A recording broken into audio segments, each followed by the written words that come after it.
The mask we trust. We live in a world where appearances often speak louder than truth, where charisma is mistaken for character, and confidence is celebrated even when it lacks conscience. Imagine meeting someone who seems perfect articulate. They say all the right things, look you in the eyes just long enough, and make you feel uniquely seen. But what if that connection you feel isn't real? What if it's a performance crafted not from empathy, but from strategy? This is the unsettling truth about modern psychopaths. They don't appear as monsters. They don't hide in shadows. They hide in plain sight, draped in charm, operating not on instinctual rage, but on cold, deliberate manipulation. They blend into boardrooms, social movements, political platforms, even your family. Pop culture has trained us to think of psychopaths as violent outliers, serial killers, criminals, aberrations of the human condition. But that is a distraction. Most psychopaths never commit crimes that make headlines. Instead, they quietly dismantle the lives of others through deceit, coercion, and emotional warfare, leaving no bruises, no proof, only confusion and devastation. Their genius lies in their ability to mimic what they do not feel. Empathy, concern, humility, these are masks, tools in a psychological toolkit designed not to connect, but to control. They don't need to overpower you to dominate. All they need is your trust. And trust is easily earned by those who know how to play the role you're already hoping to meet: a mentor, a lover, a leader, a friend. The terrifying part isn't that they exist. It's how invisible they are to most of us until the damage is already done. Because when someone is skilled at being who you want them to be, your defenses don't go up. They fall. And that's exactly when the manipulation begins. 2. The art of emotional profiling. If you've ever felt like someone could see straight through you into your fears, your hopes, your insecurities, and use that insight to pull you closer, you may have encountered not empathy, but emotional profiling. Modern psychopaths don't rely on force to manipulate. They rely on precision. From the moment they meet you, they begin collecting data: your tone, your posture, the flicker in your eyes when a subject hits a nerve. It's not intuition. It's calculation. They learn what makes you feel safe, what makes you feel admired, and what you desperately don't want to lose. Then, with surgical accuracy, they use it all against you. This is not the chaotic violence of the Hollywood psychopath. This is the seduction of being understood too quickly, too completely. It's the illusion of connection tailored exactly to your vulnerabilities. And the technique is devastatingly effective. One of their most powerful tactics is love bombing: a sudden, overwhelming wave of attention, admiration, and affection designed to break down your skepticism and create a deep emotional bond. You're flooded with compliments, late-night conversations, affirmations that you are finally seen. But this euphoria is not sustainable. It's not meant to be. It's bait. Once you are attached, the mask begins to slip. Warmth gives way to confusion. Praise becomes control. Moments of cruelty are justified, minimized, or turned back on you. The more you question, the more you're made to feel like the problem. And so you doubt yourself, not them. That's how deep the manipulation runs.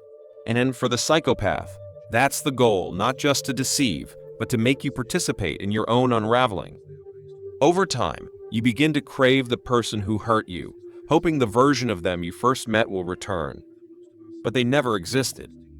What you loved was a reflection crafted not from sincerity, but from strategy. And as your self-trust erodes, their control grows. This is not just personal. It's systemic. Because these tactics don't just appear in relationships, they appear in workplaces, institutions, ideologies. And most people never realize they've been conditioned to submit because the chains aren't physical. They're psychological. 3. The predator in power. In a world that often confuses confidence with competence, the modern psychopath doesn't just survive, they ascend. They gravitate toward power not out of purpose, but out of hunger. Not to lead, but to dominate. And our systems, designed to reward results above all else, rarely notice the difference. In corporate boardrooms, political offices, religious institutions, and media empires, these individuals thrive. Why? Because the very traits that make them dangerous, emotional detachment, calculated risk-taking, relentless charm, are misread as strength. They don't hesitate when others falter. They don't second-guess when others wrestle with ethics. And in a competitive system that rewards speed over reflection, they are celebrated. Their ruthlessness becomes vision. Their manipulation becomes strategy.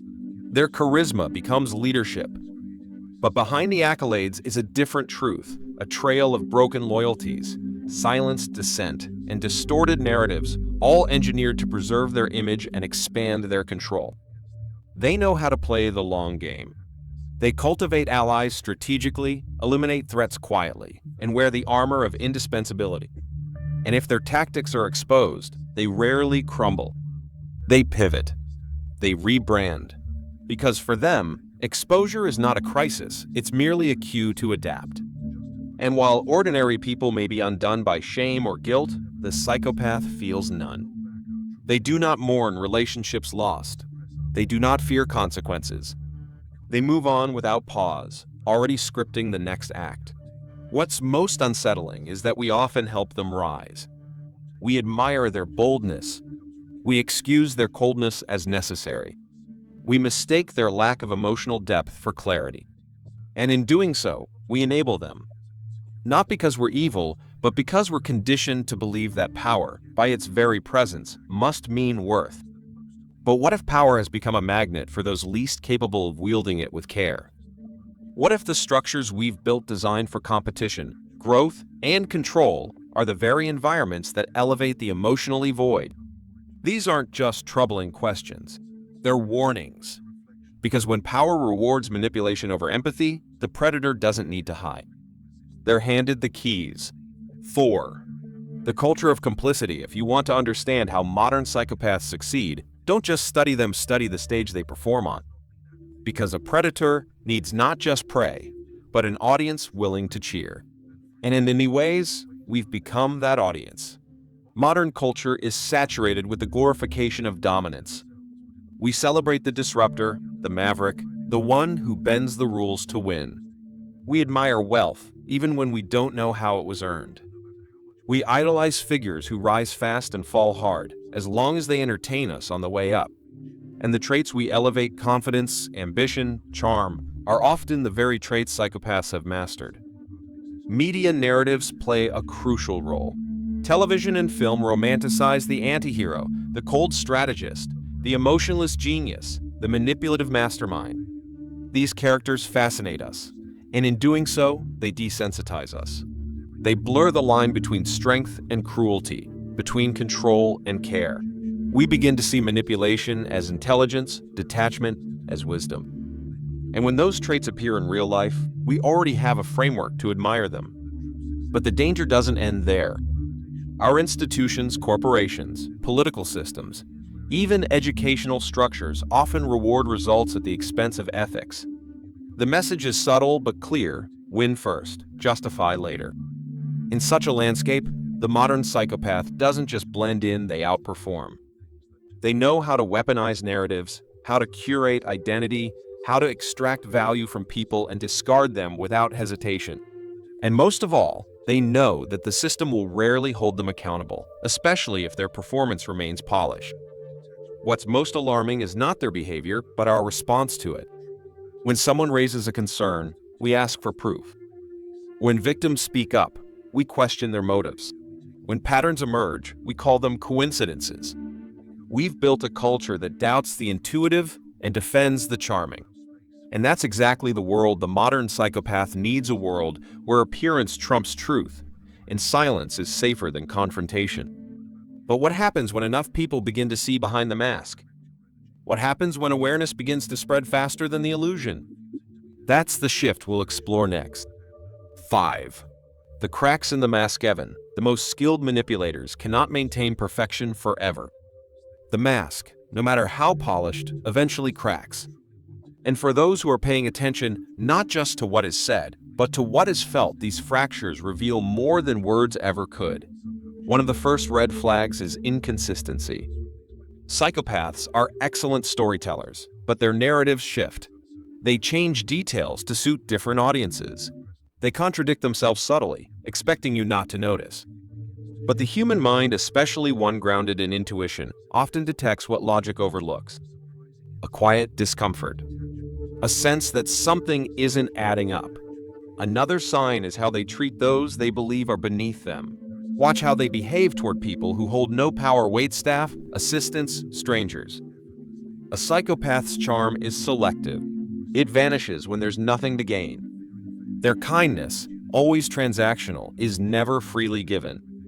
And perhaps most importantly, trust your instincts. Many people who have escaped the grip of a manipulative figure describe the same early warning: a subtle, inexplicable tension. Not fear, not suspicion, just a quiet voice saying something's off. But they ignored it because the person was too polished, too generous, too aligned with what they wanted to believe. That is the genius of the modern psychopath. They don't force trust. They reflect your desires, project your fantasies, and make you fall for the version of them you helped create. By the time doubt sets in, you're already entangled. And even then, the manipulation doesn't end, it deepens. They gaslight, redirect, rewrite the past. They make you question your memory, your emotions, your sanity. And in that confusion, they tighten their grip. But knowledge changes everything. When you understand the patterns, the game loses its power. When you can name what's happening, you reclaim your clarity. And clarity is the beginning of freedom. In the next section, we'll explore what it truly means to protect yourself not just from individuals, but from the systems that allow them to flourish. 6. Building the inner shield. Protecting yourself from a psychopath is not just about avoiding individuals, it's about developing an internal architecture that can't be easily infiltrated. Because once you realize how manipulation works, you start to see that it's not always about the predator.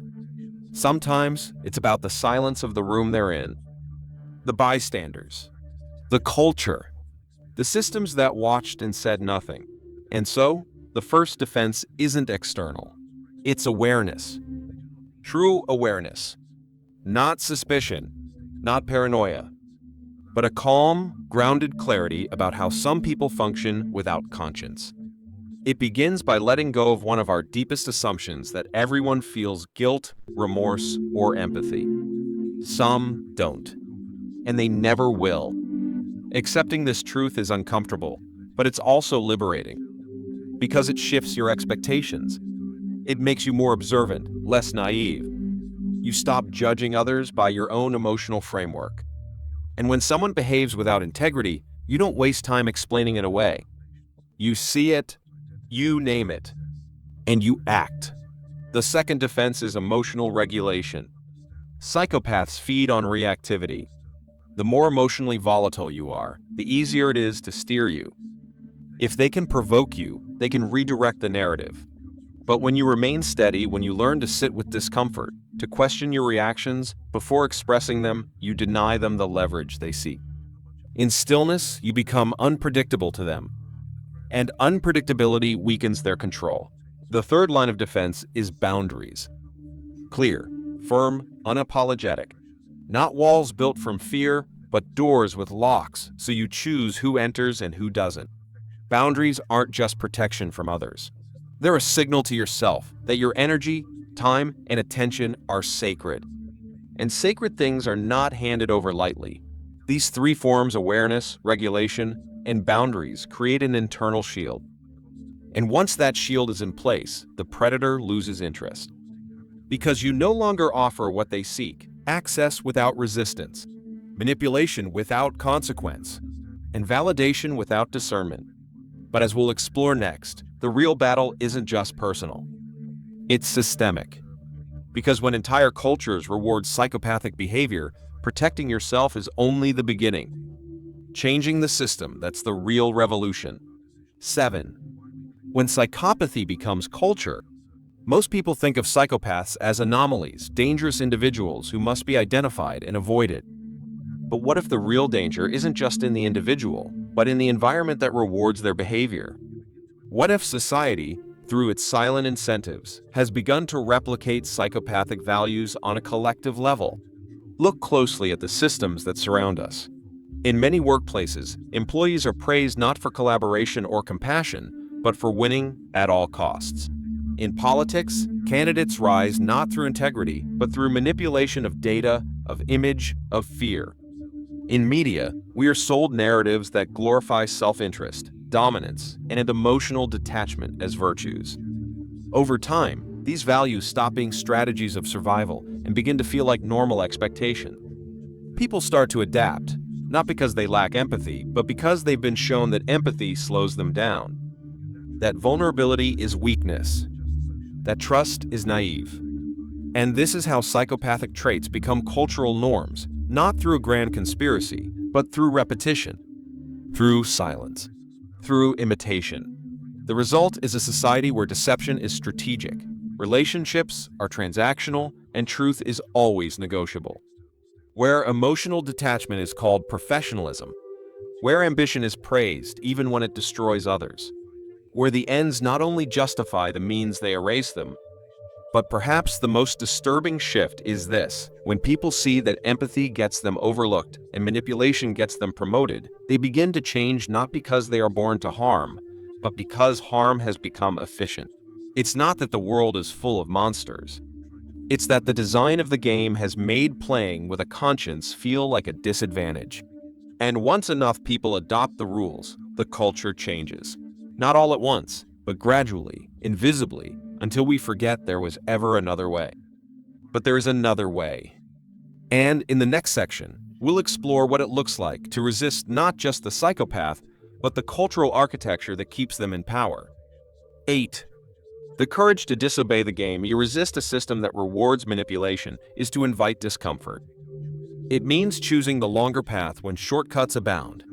It means saying no when yes is easier and remaining grounded when the current pulls toward conformity. But that resistance, that refusal to play the game as written, is the beginning of something deeper: integrity. Not the kind you wear like a badge, but the kind that guides your smallest decisions. That questions your motives before your words. That reminds you who you are when no one is watching.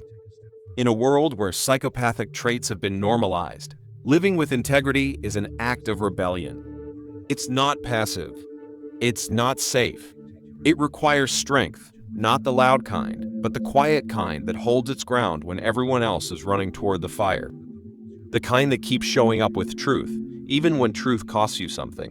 This is where true leadership begins, not in charisma, not in how well you perform, but in how deeply you refuse to betray yourself.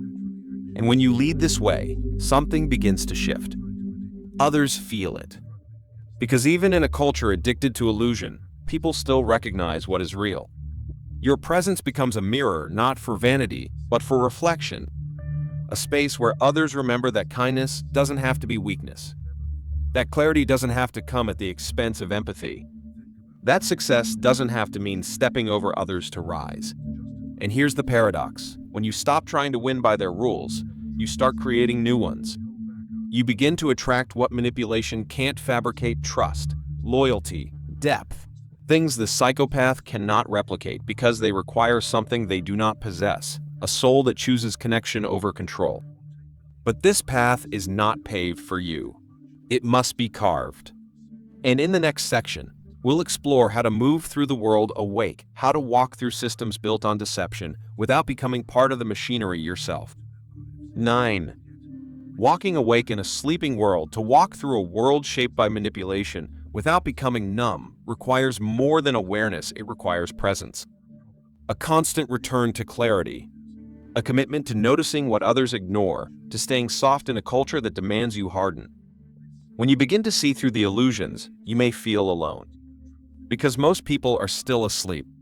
Not because they are weak, but because waking up hurts. It asks you to let go of comforting lies, to admit how easily we are fooled by charm, by certainty, by power. But that pain is not punishment. It is purification. A fire that burns away illusion and leaves something purer in its place: discernment. And discernment is the gift that psychopaths fear most. Because once you see the game, you don't play it blindly. You question the rules. You stop reacting on cue. You become ungovernable, not in rebellion, but in truth. This kind of presence changes everything. You begin to hear what's beneath the words people say. You begin to feel when energy doesn't match intention. You notice the gap between image and substance, and you learn to trust what can't be explained, only known. The voice inside you becomes louder than the noise around you. And from that place, you live differently. You choose more carefully. You speak less, but with more impact. You listen not just to respond, but to perceive. And when the mask comes off, because it always does, you are no longer shocked. You are ready. But readiness isn't cynicism. It's not distrust of everyone. It's simply knowing how to see, how to feel, how to move through darkness without becoming it. And that, perhaps, is the most radical act in a world designed to numb you. Because the moment you choose to walk awake, you become the very thing the system cannot predict. A human being who cannot be bought, broken, or blinded. In the final section, we will bring it all together, not just what to resist, but what to build. Not just what to see, but how to live. 10. The light that cannot be imitated in the end. This is not a story about psychopaths.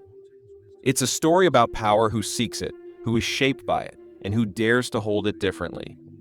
It's a story about systems that reward the illusion of strength and punish the quiet endurance of truth. But most of all, it's a story about choice. Because even in a world built on deception, you still have one sacred power they can't touch, the ability to choose how you live. Awareness is not just seeing what's wrong. It's choosing what's right when no one is watching. It's refusing to glorify what you know is hollow. It's honoring what is slow, what is real, what is earned. And when you live this way, when you build a life on presence, clarity, and integrity, you become a different kind of influence. You don't dominate. You illuminate. You remind others that humanity is not a weakness. That empathy is not an obstacle to success, but the foundation of something far more enduring: trust, depth, meaning. The modern psychopath can mimic almost anything except this. They can wear the clothes, learn the words, fake the tears.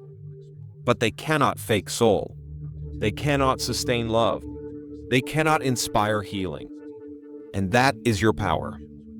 Not in how much you know, but in how deeply you refuse to abandon your humanity. So the next time you are faced with charm that feels too perfect, ambition that feels too empty, or power that comes without humility, pause.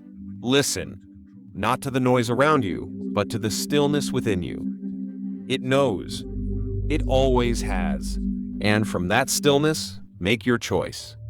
Because every moment you choose presence over performance, integrity over illusion, you bring light into a space built to keep people in the dark. And light, once seen, cannot be unseen.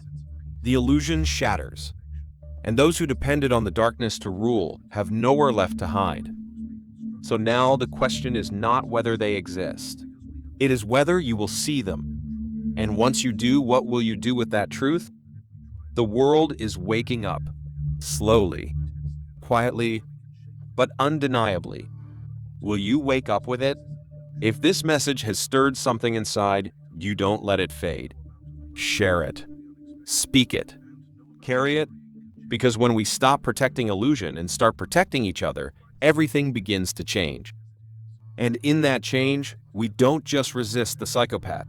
We rebuild the world they can no longer survive in. Bottom of form.